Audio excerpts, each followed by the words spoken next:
is God? And can we truly know him? Over the last 2,000 years, we've tried to envision him, sometimes even to the point of contorting him to fit into our box. Because of our limited imagination, we can fail to grasp a limitless God. A God who is three distinct persons, but yet one. Not only a Father, but a Son and a Holy Spirit. But can we truly know who God is? Can we relate to him and trust him the way a child trusts a father? As deep cries to deep, we all long to connect with our Creator. Knowing who God is doesn't just depend on us. He has already made a way for us to know him. What if he can be known by his voice and his spirit and his word and his creation? God is beyond our imagination, yet he invites us to come to him, to know him, and to walk with him. This is how we truly come to know who God is. I'm glad you're here today on this Labor Day weekend, and it's cool in here, not outside. So this is our final week that we're talking about in the True North series, and this series has all been about theology. Now, theology is the study of God, and how you perceive God matters. If you perceive that God is always angry, maybe you grew up in a world that you thought that God was angry, that no matter what you did, you couldn't do enough, you were never good enough. That has a profound impact on how you perceive God and who you perceive God to be. Or on the other hand, if you perceive that God was just lovey-dovey, unicorns and rainbows, that affects your perception on holiness and what it means to be holy and why you should seek holiness. So we have different perceptions on God, and we've been discussing those in this series to help you to understand who God is and how God works. That's important because in today's day and age, we live in a world that is essentially biblically illiterate. Most people know very little about the Bible.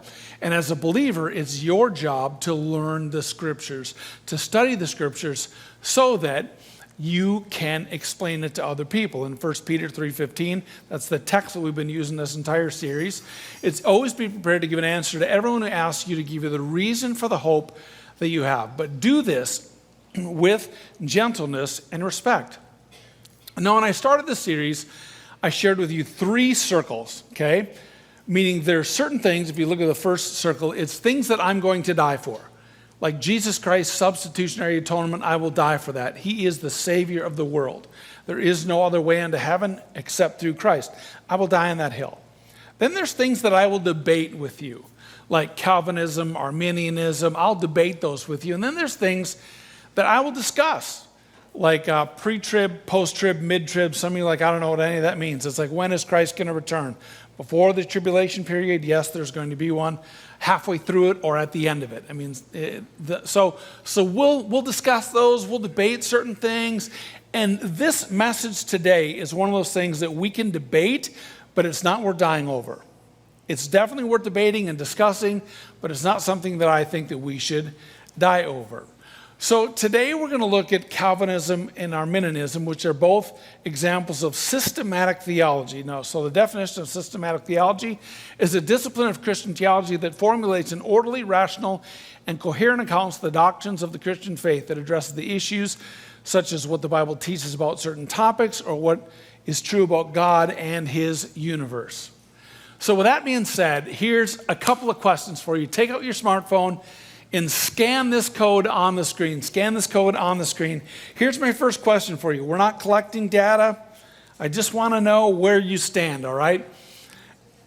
Here's my question. Theologically speaking, do you affirm Calvinism and or I should just say, or Arminianism? Which one are you, a Calvinist or an Arminian? All right? Here's your answers: Calvinism, Arminianism, unsure, or something else. So I'm really asking you which,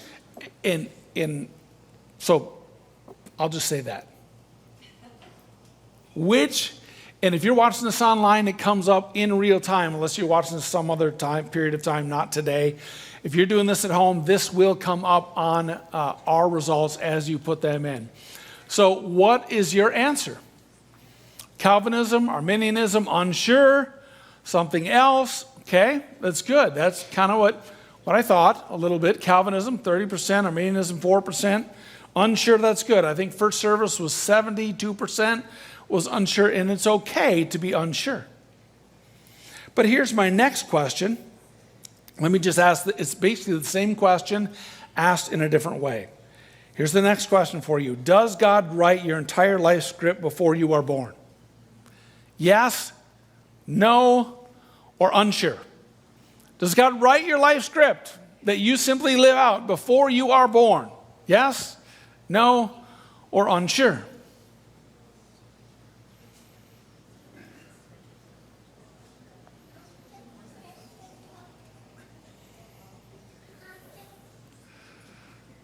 Okay, here's my next question.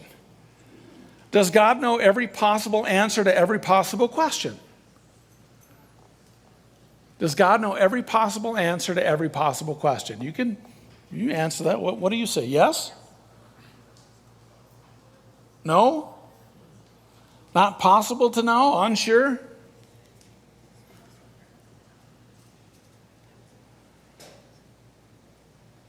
All right, my last question is, does God change his mind? What say you? Does God change his mind? Yes? No?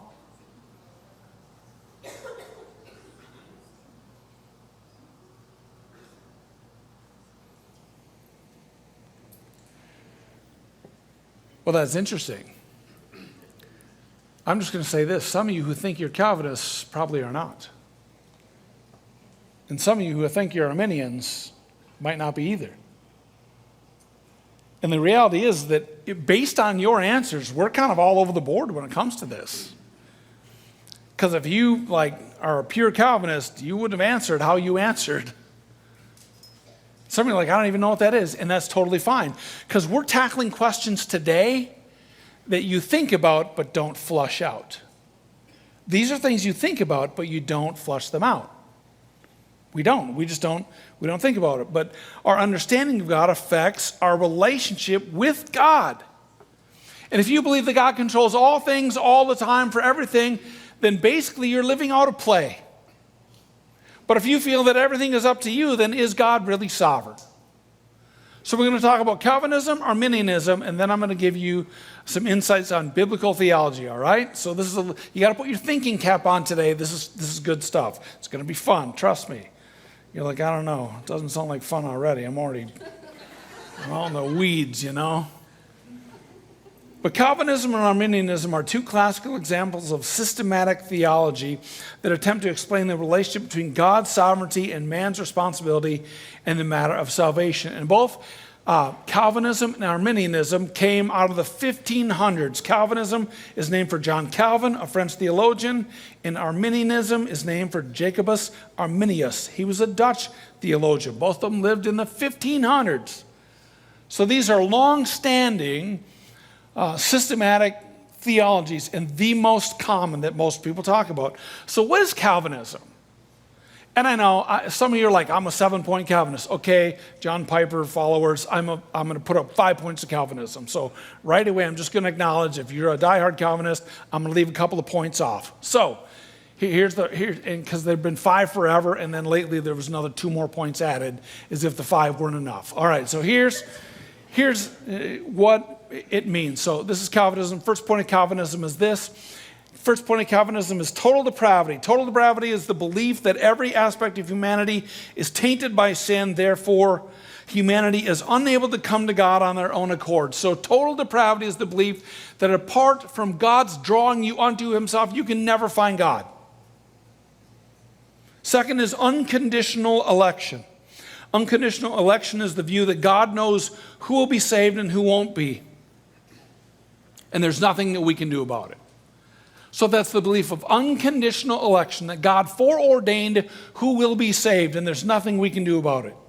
It means that you can talk to your mother-in-law all you want, and she will never go to heaven because God hasn't elected her to do so. Just said mother-in-law. I mean, I could have said father-in-law. I could have said sister, brother. It's whoever. 3 is limited atonement. Limited atonement is the belief that Jesus' death and resurrection is sufficient for everyone, but it is limited to the elect, those who are predestined to be saved. So Christ's death is for all, but it only really applies to the elect, those that God has foreordained that will be saved. And 4th is irresistible grace. It means that those that God has called to salvation, that he has drawn unto himself, that his grace is irresistible. So if you are one of the elect, if God has drawn you unto himself, you cannot resist God's grace. The pull is that strong. That's what irresistible grace means. That you have no choice because God's grace is irresistible. And 5 is the perseverance of the saints. This is the belief that once you are saved, you are always saved. Oftentimes Christians debate, can you lose your salvation? Can you lose your salvation? A Calvinist would say, no, you cannot lose your salvation because of God's irresistible grace. You are God's elect. You were chosen. You are called. You are his. No matter what you do, you cannot lose your salvation. That's what a Calvinist would say. It's impossible for you to lose your faith. And for those that were believers and that have walked away from God, and there are plenty, a Calvinist would say they were never really saved in the first place. So Romans 9:16-19 is a common verse used by Calvinists. There's a lot of verses. I picked one. It does not therefore depend on human desire or effort, but on God's mercy. For Scripture says to Pharaoh, I raised you up for this very purpose, that I might display my power in you, and that my name might be proclaimed in all the earth. Therefore God has mercy on whom he wants to have mercy, and he hardens whom he wants to harden. One of you will say to me, then why does God still blame us? For who is able to resist his will? So that's a basic Calvinist position. That God knows all things at all times, that everything is foreordained.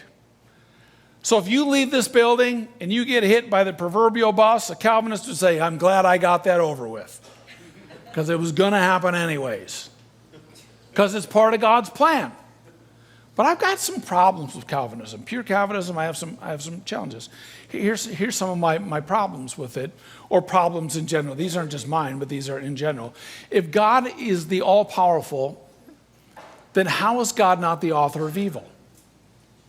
If God created everything, I know in another series we said that God didn't create evil, he perceived it, but that kind of flies against Calvinism to some degree. 2, are people truly responsible for their sin if everything is predestined?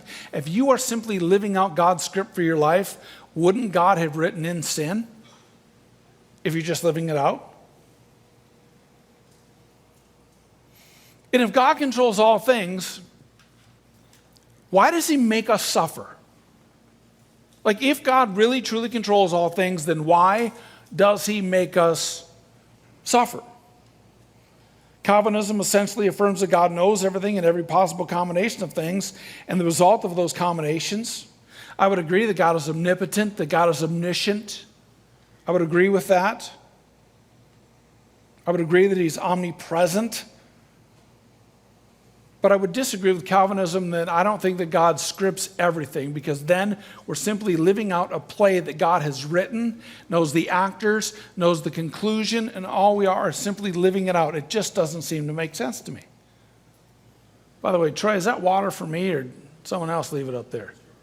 Oh, just checking. I don't want to take your dog's water. He's looking at me like that could be mine. Thanks, Troy. Could be. But Arminianism has some similarities with Calvinism, but also some key distinctions. Now, the Arminian theme is the grace of God and the freedom of humanity. This is what Arminians believe. Arminians believe this. They believe in partial depravity. These are the 5 points of Arminianism. Partial depravity. Partial depravity states that every aspect of humanity is tainted by sin, but not to the extent that human beings are unable to place faith in God and of their own accord.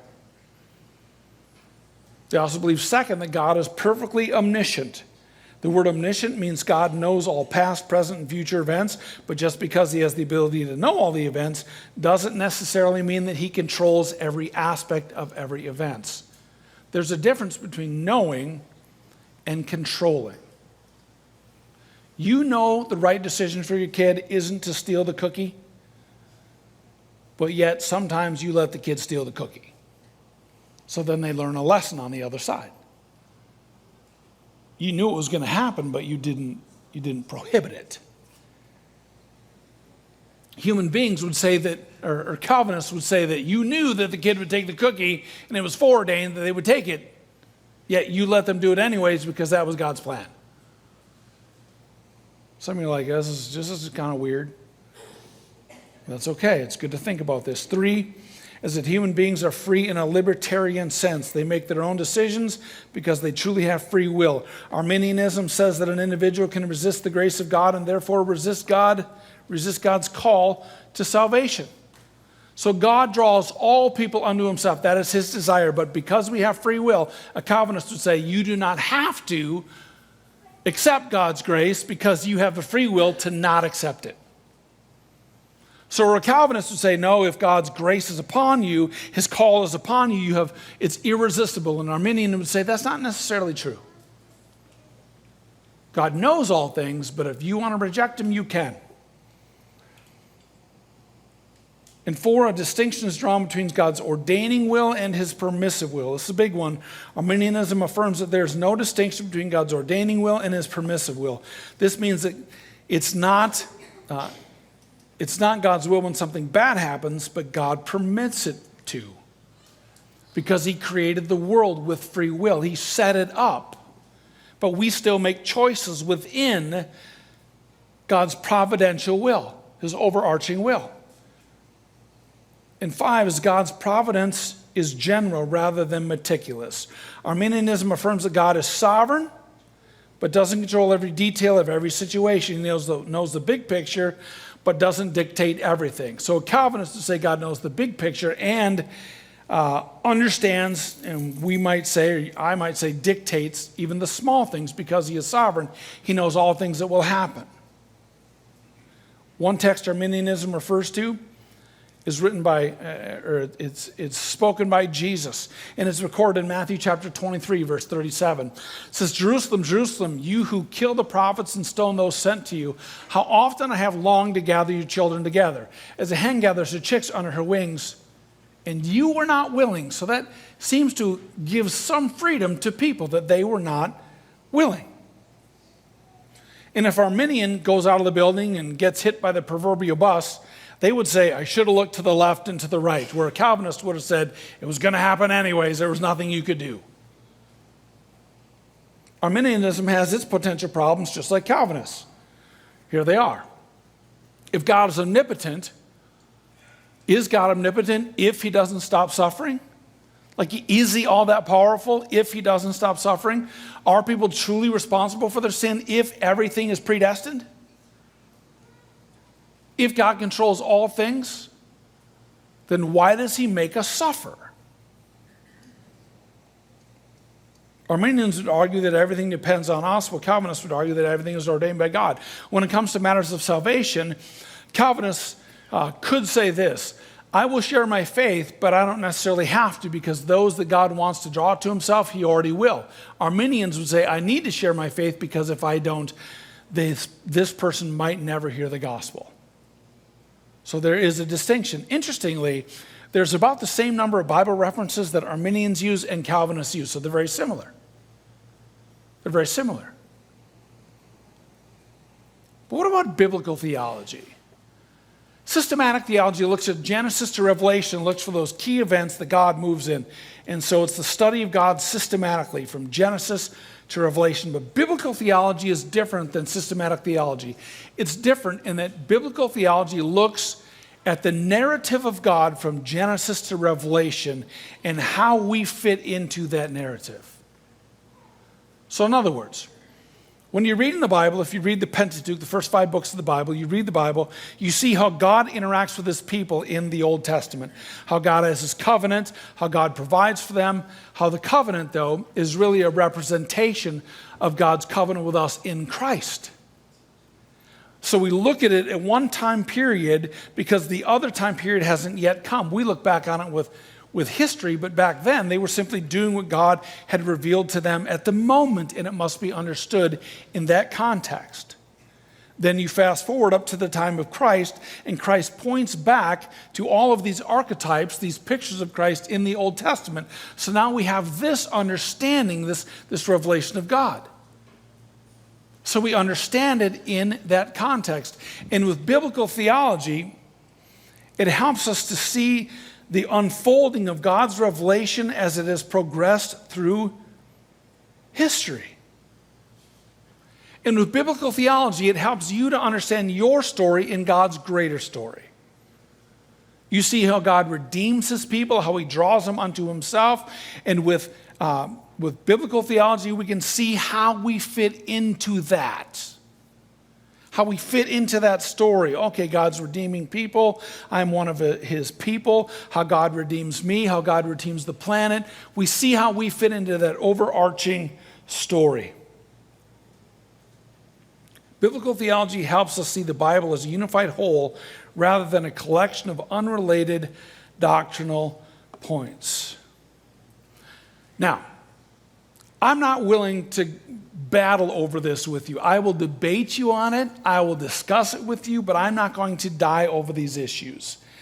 As already shown when I did the survey questions at the beginning, in this room, we have a lot of areas where we simply would say we don't necessarily agree. But I don't think that's a bad thing. Because as we read the Bible, it says that iron sharpens iron. So as we ask each other questions, it is helpful. It's helpful to talk about these matters. It's helpful to understand them. And the reason why it's helpful to talk about them and understand them is because it forces us to study God's word. And God always tells us, study my word, learn about it, because the more you understand God's word, the more you understand his ways, and the more you understand his ways, the easier it will be for you to discern his will in your life and the lives of others around you. You'll be able to see it. So this is what I know for sure. That I'm thirsty, but that's not on your notes. I know this, is that you cannot put God in a box. You can't. You can't put God in a box. Calvinism and Arminianism are systems of theology. It's a way of perceiving God. It's an understanding of God. But I know this, that you cannot put God in a box. See, God does things that are called supernatural. That means that they are not natural, they are above natural. They come outside of natural circumstances. Every miracle is a supernatural event. When Jesus raised Lazarus from the dead, it was supernatural because Lazarus was dead. Jesus raised him from the dead, which does not happen unless it's a miracle. Another supernatural event was when Jesus healed a man who had a shriveled hand and it was made whole, or the man who was blind who could see. God does miracles, and these miracles are outside of the natural world that you and I can see, touch, and taste. They're outside of that. And with an understanding of biblical theology, I think it makes sense. But if I try to shove God into this box of either being a pure Calvinist or a pure Arminian, I think it's hard to make room for this whole thing. We stick God in a box, and God never fits in a box because God's mind is greater than our mind. His ways are greater than our ways. I remember when my son was about 5 years old, he had, when he was 3.5, he was diagnosed with leukemia. Leukemia is cancer, and he had cancer. And it was a horrible time for Kathy and I in our life. Katie was just an infant. She was born when Josh had leukemia. Sarah was like 1. We had all these little kids. We're going on to Children's Hospital 3, 4, 5 times a week, and just trying to make ends meet. And it was a tough season. And I remember, like on the drugs and the warnings, it'd say, this will help you, but if you take too much, it will cut off all circulation to your brain and legs, and you'll lose 4 fingers. All the warnings that no one ever reads. Well, they warned us, he's going through this chemo, and there could be some side effects, and then he had to have chemo injected into his back, and he did. He got the side effect. He ended up with streptococcus pneumonia one time. He ended up with an infection in his back that went into his blood. I can't remember the name of the infection, but he was in dire pain. A 5-year-old just screaming and wreathing in pain because he couldn't move because his back hurt so bad. It broke my heart. And I began to say, like, God, I'm preaching every week, and I'm trying to hold it together, and I started to doubt, God, do you really hear prayers?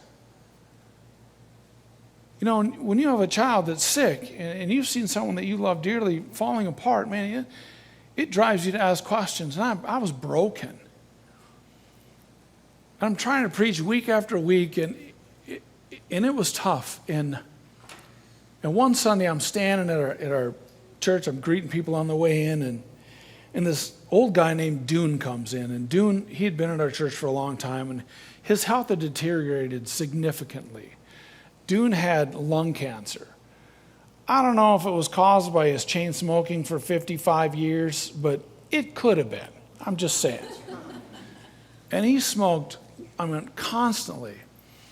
And his lung cancer got him, and he was starting to be in pain, was having real trouble breathing. And I remember one Sunday he came and he said, Pastor John, would you pray for me? I'm not doing. He knew that he was at the end of his life.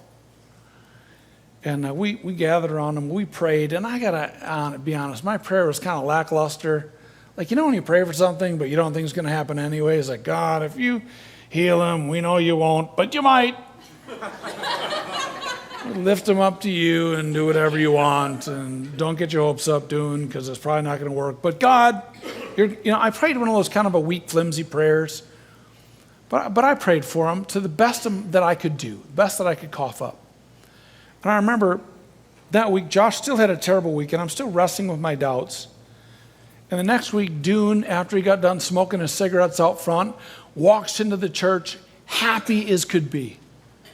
He said, John, you're not going to believe this. He goes, I went to the doctor, and they did x-rays, and I have no cancer in my lungs, none whatsoever. God healed him miraculously. Took all the cancer, all the COPD, everything out of his lungs. He had healthy lungs. He smoked twice as much until he died of a heart attack several years later. Well, why would you quit smoking? God healed him. So he had another 50 years in him, he thought. But God healed him. And I remember thinking, God, you healed Dune, who's at the end of his life.